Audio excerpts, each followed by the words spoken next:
Imagine, it's the middle of the night in 1980s California. A warm breeze slips through your open window. The city sleeps. The streets are quiet. You think you're safe. You should be safe. But outside in the shadows, someone is watching. He doesn't care who you are, your age, your race, your faith. To him, you're just the next house, the next victim, the next sacrifice. In the summer of 1985, terror didn't creep in slowly. It broke down doors, tied up families, took lives without reason, and it left behind one name whispered in fear: the Night Stalker. But this wasn't a myth. He was real, and his name was Richard Ramirez. Chapter 1: Born in the Dark. Before he was known as a killer, before the name Night Stalker brought fear to an entire city, before the satanic symbols and the courtroom smirks, Richard Ramirez was just a boy. And like many monsters, he wasn't born evil, he was made. Richard Leyva Ramirez was born on February 29, 1960, in El Paso, Texas, a rare leap year baby. He was the youngest of 5 children in a Mexican-American family. His father, Julian Ramirez, was a former police officer from Juarez, Mexico, who had moved to the U.S. for a better life. But what he brought into their home was not safety, it was rage. Julian worked long hours on the Santa Fe Railroad, and the pressure often pushed him into violent outbursts. Richard's older siblings remembered their father beating them for small mistakes, yelling, throwing things, hitting them with a belt. When Richard was only 2 years old, a large dresser accidentally fell on his head. He was knocked unconscious. Then again, at the age of 5, he was struck on the head with a swing at a park. After this second injury, he started having frequent seizures and blackouts. Doctors thought it might be temporal lobe epilepsy, but the condition went mostly untreated. These head injuries, especially during early childhood, are common traits found in many serial killers later in life. But physical trauma was only the beginning. Growing up, Richard was quiet, withdrawn. While his siblings got into trouble, Richard watched. He learned, and he waited. He hated being at home. The shouting, the beatings, it never stopped. So he began spending more and more time sleeping in cemeteries or abandoned buildings. Darkness became his comfort. By the time he was in middle school, he had stopped caring about grades. He was skipping school, smoking weed, and stealing small things. Candy, coins, records. But no one looked too closely. After all, he was just a kid. Richard had an older cousin named Miguel Mike Ramirez, a decorated Green Beret who had returned from the Vietnam War. When Mike came back to El Paso, he brought stories of combat, not the kind found in textbooks or war movies, but stories drenched in blood and cruelty. He showed Richard photographs of women in Vietnam who had been raped, mutilated, and killed, often by Mike himself. There were decapitated heads, women tied to trees, tortured and left to die. Richard was only 13 years old. Most kids would have been terrified. But Richard was fascinated. Mike didn't just tell him war stories. He taught him how to kill, how to use weapons, how to sneak, stalk, and hurt without getting caught. In a strange way, Mike became Richard's hero, someone who understood violence and didn't apologize for it. But everything changed one afternoon in 1973. Mike was in the kitchen with his wife, Jessie, arguing. The shouting grew louder. Richard was sitting just a few feet away. Then suddenly, Mike pulled out a gun and shot Jessie in the face, killing her instantly. Blood sprayed across the kitchen. Jessie's body dropped. Richard didn't scream. He didn't cry. He just sat there and watched. Mike was arrested, but later found not guilty by reason of insanity. He was sent to a mental hospital. And Richard, he started to change. Soon after the shooting, Richard started using LSD and became obsessed with Satanism. He read books on devil worship, rituals, and dark magic. He began to believe that Satan could give him power, that by surrendering himself to evil, he could be untouchable. His appearance changed too. He grew out his hair, wore black, and started dressing like a thief in the night, blending into shadows. At school, teachers described him as odd and angry. He rarely spoke, rarely smiled. And when he did, There was something unsettling in his eyes, something cold, unreadable. He dropped out of high school in the 9th grade. His world was now drugs, crime, and darkness. Age 18, Richard moved to California, drifting between San Francisco and Los Angeles. He started with petty theft, breaking into cars, stealing electronics, breaking into homes when people weren't there. But that wasn't enough. He wanted to see fear. He wanted to feel control. He wanted to make people suffer. That desire grew stronger every day, until one night it broke through. Till on June 28, 1984, 79-year-old Jenny Vinco was found dead in her apartment near downtown Los Angeles. Her throat had been slashed so deeply that she was nearly decapitated. She had been stabbed repeatedly, and her home had been burglarized. There was no clear motive, no evidence of personal connection, just blood, brutality, and a broken screen on the window, the only way in. At the time, the police didn't know what they were dealing with.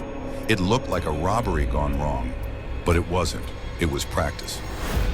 Over the next year, Richard would perfect his method.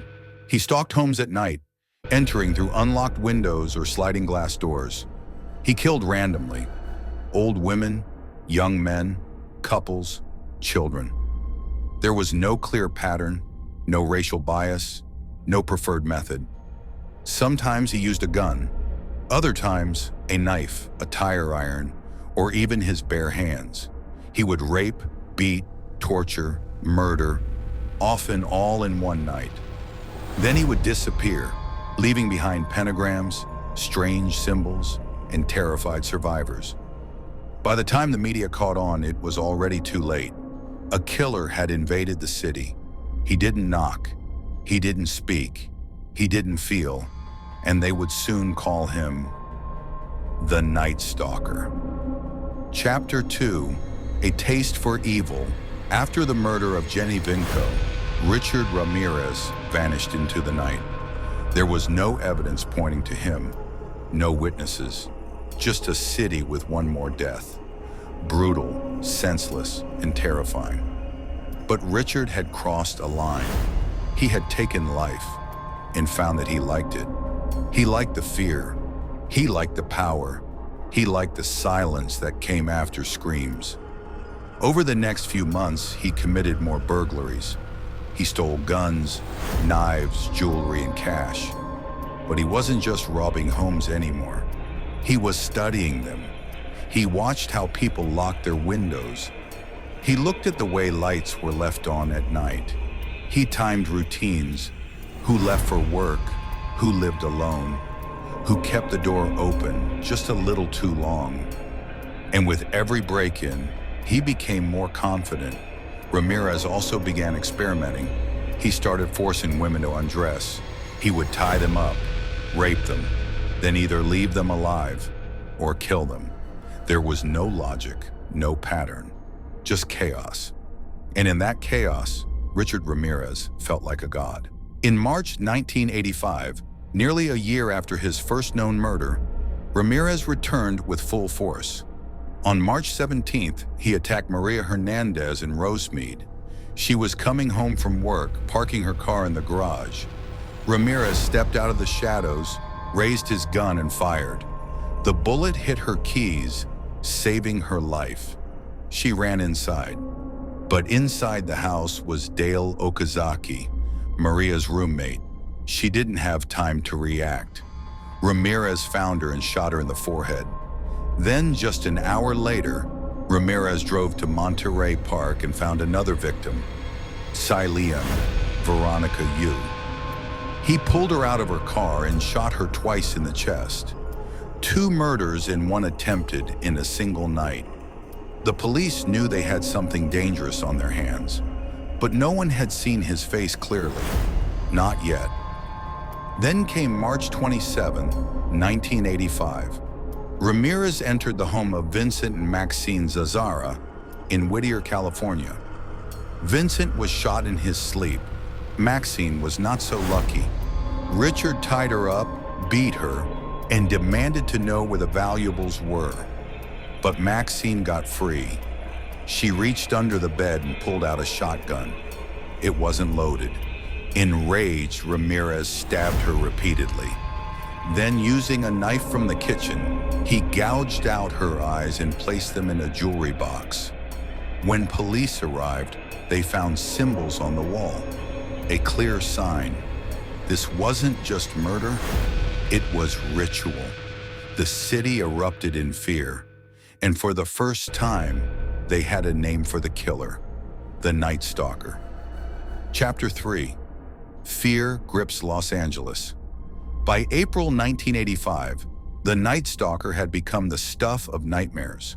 News stations ran daily updates. Radios warned people to lock their doors. Gun sales soared. Families began sleeping in groups, with baseball bats, kitchen knives, and rosaries by their sides. But the fear didn't stop the killer. In fact, he seemed to enjoy it. He started leaving satanic messages on the walls. Pentagrams, inverted crosses, words like Jack the Knife and Hail Satan. He carved symbols into his victims, forced them to pray to the devil. Some he raped, some he murdered, some he did both. And still, there was no clear method. Sometimes he entered through windows. Sometimes he stole a car and drove across counties. Sometimes he left fingerprints. Other times, nothing. The randomness made him more terrifying. He wasn't hunting a type. He was hunting anyone. Police were now working day and night. Dozens of detectives were pulled into the task force, but nothing seemed to work until they found a footprint. At one of the scenes, an investigator noticed a partial shoe print in the flower bed. A rare Avia sneaker, size 11.5. Soon the same print was found at other scenes. It wasn't a name, but it was a link. Meanwhile, Richard kept moving. He attacked Carol Kyle, forcing her and her 11-year-old son into a closet. He told them to swear to Satan they wouldn't scream.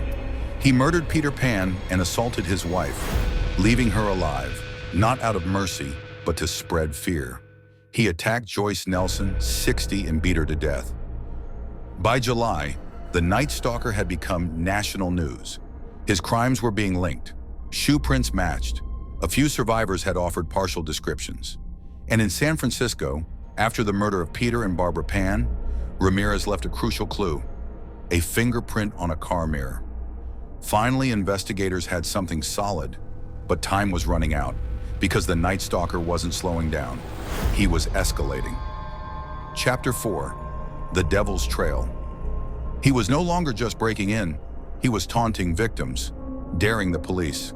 On August 6th, Ramirez drove to Northridge and attacked Christopher and Virginia Peterson. He shot them both in the head. Miraculously, they survived. Then he killed Elias Abawath and assaulted his wife, Sakina, forcing her to endure horrifying, degrading acts. By now, his trail stretched across hundreds of miles, from Los Angeles to San Francisco and back. He changed vehicles often, wore gloves, and destroyed evidence. But he was also getting careless, and survivors began to describe him in detail: his decaying teeth, foul odor, and wild, dark eyes. At last, one of Ramirez's abandoned cars was found. Inside was a single fingerprint. It matched a 23-year-old drifter with a criminal record, Richard Ramirez. On August 30th, his face was plastered across every newspaper and news broadcast in California. The Night Stalker had a name, and the manhunt began. Chapter 5. The Manhunt. That same morning, Richard Ramirez returned to Los Angeles. He had no idea his identity was now public. He walked into a convenience store in East LA. A woman recognized him. A man yelled. Another ran to call the police. Ramirez looked up and saw his own face on the front page of a newspaper. Panic set in. He ran, tried to steal a car, then another. He sprinted through alleys and jumped fences. A group of civilians spotted him. They chased him down. One struck him with a metal bar. By the time police arrived, the once elusive Night Stalker was on the ground, battered, exhausted, and finally caught. The nightmare was over. Your support helps keep these stories alive, not to glorify the monsters, but to remember the victims. Until next time, stay safe and keep your lights on.